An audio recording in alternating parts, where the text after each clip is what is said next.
भाई गोला गोकर्णनाथ में महादेव ने संकेत दिया, तानसेन जब खड़े हुए थे तो हवाओं की रफ्तार बढ़ जाती। ये भगवान का संकेत है।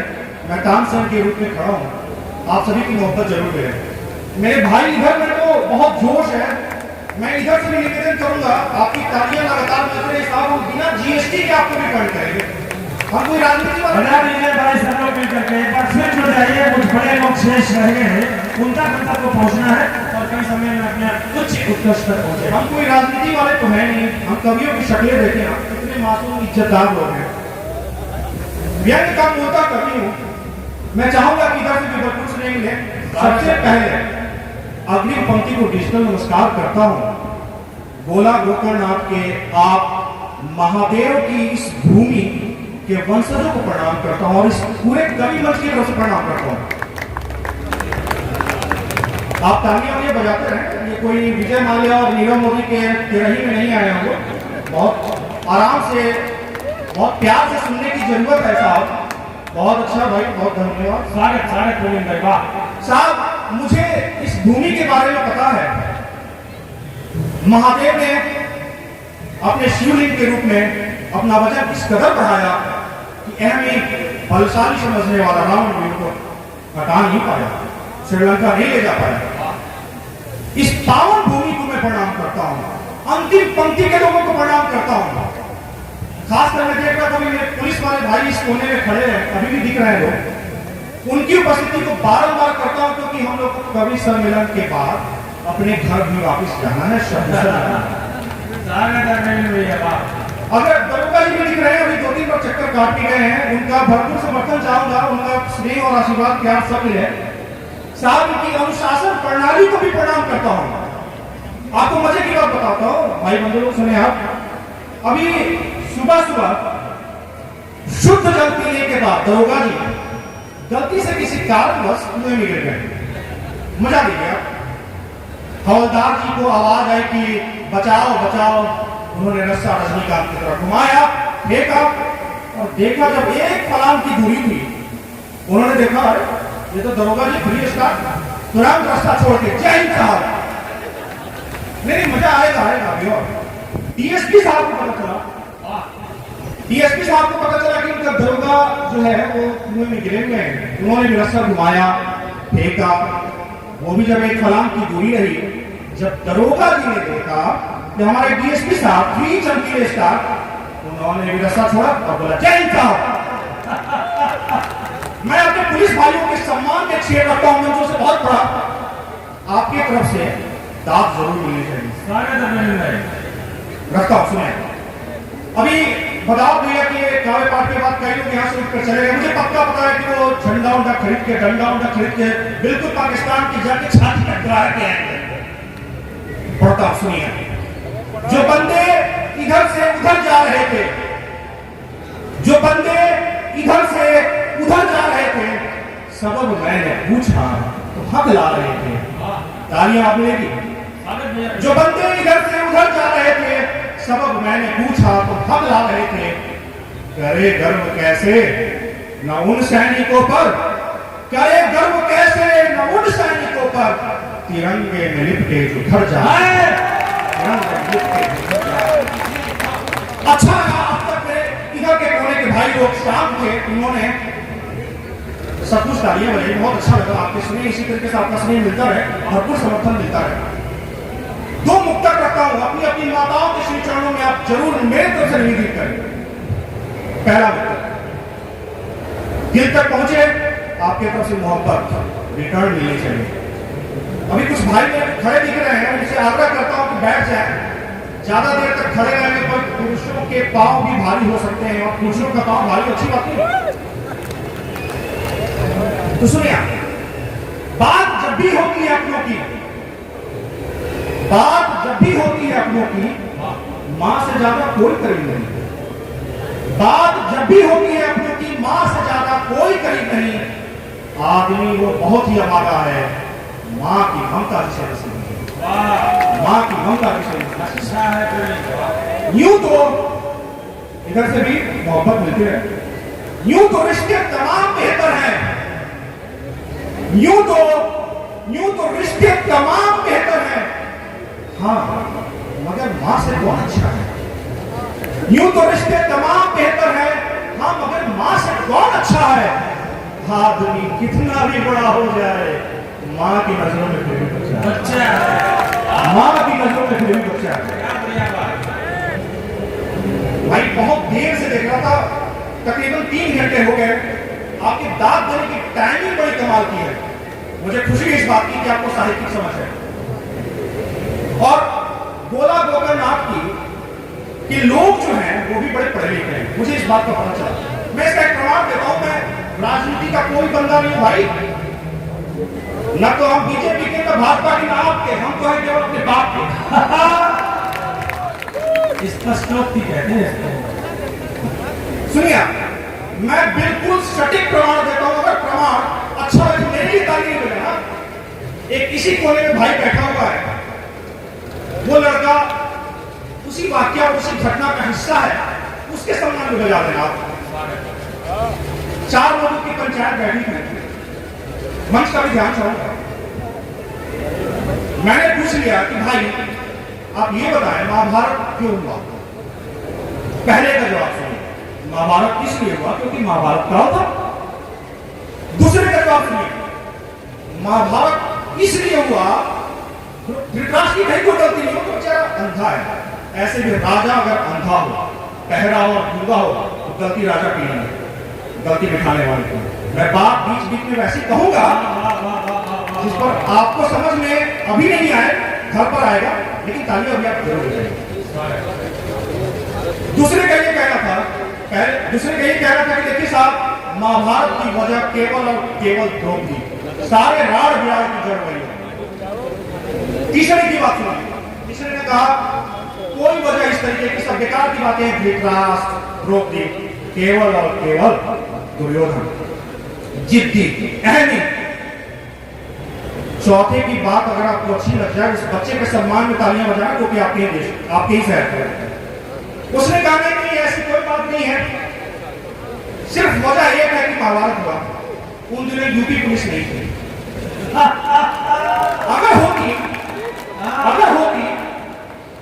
तो कौरवों और पांडवों के बीच लेन देन वही निपट जाता साहब, कोई ना कोर्ट, ना कोई कचहरी, ना कोई अदालत, ना कोई कुरुक्षेत्र, सारा मामला तामझाम वही निपट गया।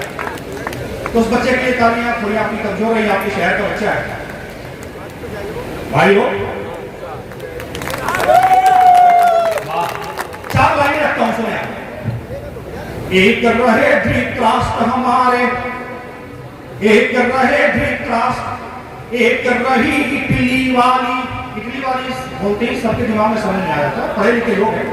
एक रहे धृतराष्ट्र, एक रही इटली वाली, पुत्र मोह के खातिर जिसने देश की वाट लगा डाली। पीएम करते करते सारी उम्र कटा डाली, आज तलक उसके पप्पू को कुर्सी मिली न घरवाली, आज तलक उसके पप्पू को कुर्सी मिली न घरवाली। सच्चाई है, अपने राम बजाओ भैया पढ़ के गए, रोज मैं भी लिखता था, सच्चाई बताओ बिल्कुल, मैं झूठ की बात कुछ नहीं बोलूंगा, मैं कुछ राजनीति से बोलूंगा। साहब भैया ने बहुत अच्छी तरीके से आपके अंदर जो ऊर्जा भरी, आपके रोंगटे खड़े मुझे दिख रहे थे। मजे की बात बताऊं, मैं भी लिखता था, लेकिन मेरी फिर शादी हो गई। एक ओज के बहुत बड़े कवि के घर चला गया, देखा उन्होंने दुबक के बैठे हैं। मैंने पूछा भैया क्या हो गया, आपकी बड़ी बड़ी कविताएं, पाकिस्तान को ये कर दें, वो कर दें, ये हिला दे, वो हिला दे, राव के झंडे का क्या हो गया। बोले देख तेरी भाभी तो चंडी आई है, ज्यादा हंस सोच की बात मत कर, तू भी निकल रहे सब मंच के हिसाब से, ठीक है। मैंने भी पाकिस्तान को एक शेर में निपटा दिया साहब, सुनिया। तू भारत में जैसा बीज बोएगा वैसा ही तुझे फल देंगे, तू भारत में जैसा बीज बोएगा वैसा ही हम तुझे फल देंगे, ऐ पाकिस्तानियों तुझे चुटकियों में मसल देंगे। पोस्ट पे ज्यादा मैं ये सब नहीं लिखता, क्योंकि साहब पाकिस्तान को सब्जेक्ट है लिखने का बड़ा। वो मेरे से एक दोस्त ने पूछ लिया कि अरे भाई राही कुछ उपाय बताओ, ये पाकिस्तान के निपटारा हो जाए, कोई लेन देन भी हो जाए तो चलेगा, कैसे उससे खर्चा वर्चा सब जोड़ जाड़ लेंगे हम लोग। मैंने कहा देख भाई, इस तरीके की कोई व्यवस्थाओं की जरूरत नहीं है, एक सरल उपाय है मेरे पास। एक आदमी सिर्फ उधर चला जाए, पप्पू जी, राहुल जी की बात कर रहा हूं, जिसने 100 साल से पुरानी सरकार की जड़ें खत्म कर दी, वो 60 साल 65 साल के पाकिस्तान को भला क्या छोड़ेगा।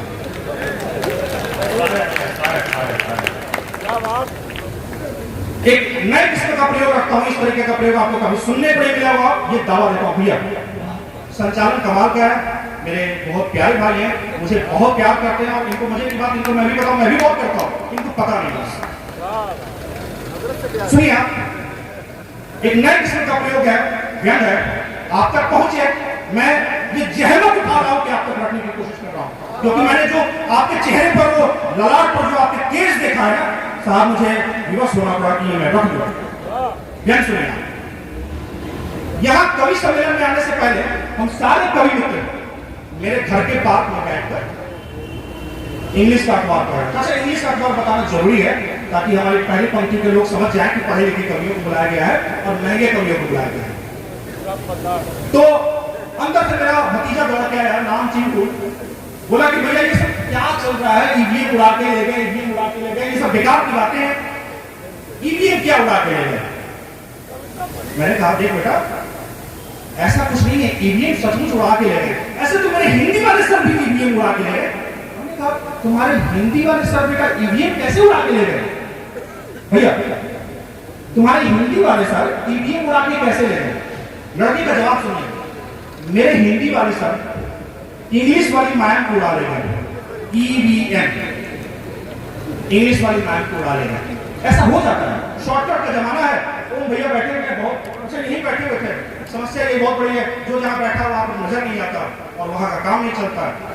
ओम भैया, हाँ कुर्सी बदल जाती है।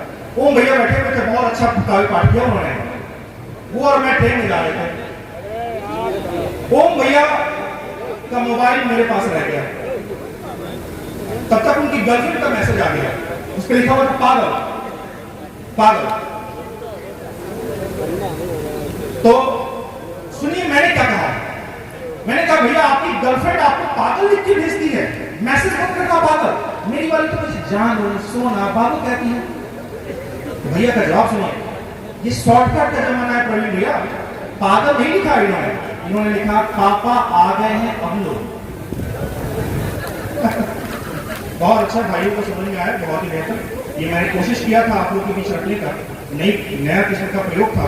सुनिए आप, मोहब्बत आपकी मंत्री है, और पहले तो मोहब्बत साहब पढ़ी लिखी थी या अंधी थी, तो पहले मोहब्बत अंधी थी, अब मोहब्बत ने पढ़ाई लिखाई कर ली है, अब मोहब्बत को जायदाद गाड़ी बंगले सब कुछ नजर आता है।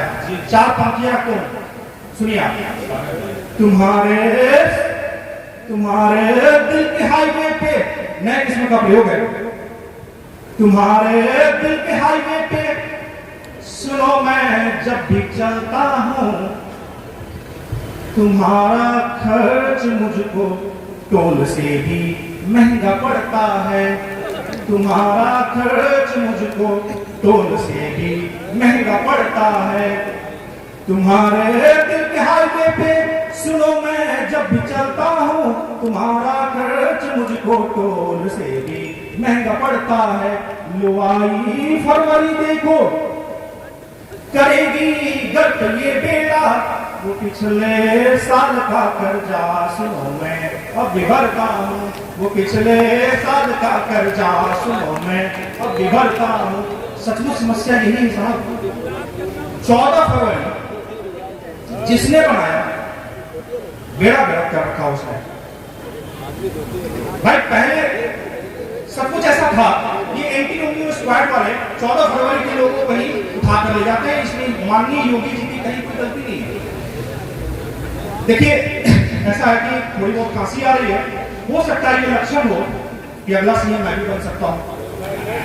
निर्मल बाबा कहते हैं, वो एक मेरे डॉक्टर मित्र के पास एक आदमी चला गया, उसने बोला कि भाई ये बताएं आप मुझे फांसी सही नहीं करानी, मुझे फांसी करानी है। तो मैं बोला देखो मैं बिहार से तो पढ़ के नहीं आया, मुझे फांसी सही करने आता, फांसी कराने नहीं आता। उसने बोला निर्मल बाबा कहते हैं कि मेरी कृपा यही अटकी पड़ी है। एक प्रयोग सुनिए और आपने किसने कहा, जिसका कोई जवाब नहीं होता, जिसका कोई जवाब नहीं वो सवाल नहीं होता, जिसका कोई जवाब नहीं वो सवाल नहीं होता, हर मफलर वाला केजरीवाल नहीं होता। इन यूपी वालों से तो, इन दिल्ली वालों को सीखना पड़ेगा साहब कि हमें मुफ्त में राशन नहीं चाहिए, हमें तो आपको सुरक्षा और आपको सम्मान मिल जाए, यही काफी हमारे लिए। इसी पर रखता हूं, जिसका कोई जवाब नहीं वो सवाल नहीं होता, हर मफलर वाला केजरीवाल नहीं होता। फ्री में लुटा के लूट लिया है जनता को। मुफ्त की रोटी खाने से कोई खुशहाल नहीं होता, मुफ्त की रोटी खाने से कोई खुशहाल नहीं होता। अंतिम में मैं कुछ नए किस्म की गजल आप सभी के बीच रखना चाहता हूं। आपकी अगर मोहब्बत में है तो अच्छा लगेगा। अगर आप सुनना चाहते हैं गजलों को नए किस्म के तो आप एक बार जरूर बताइए। जी सुनिए, मेरे दोस्त मुझसे ये खेल करते हैं,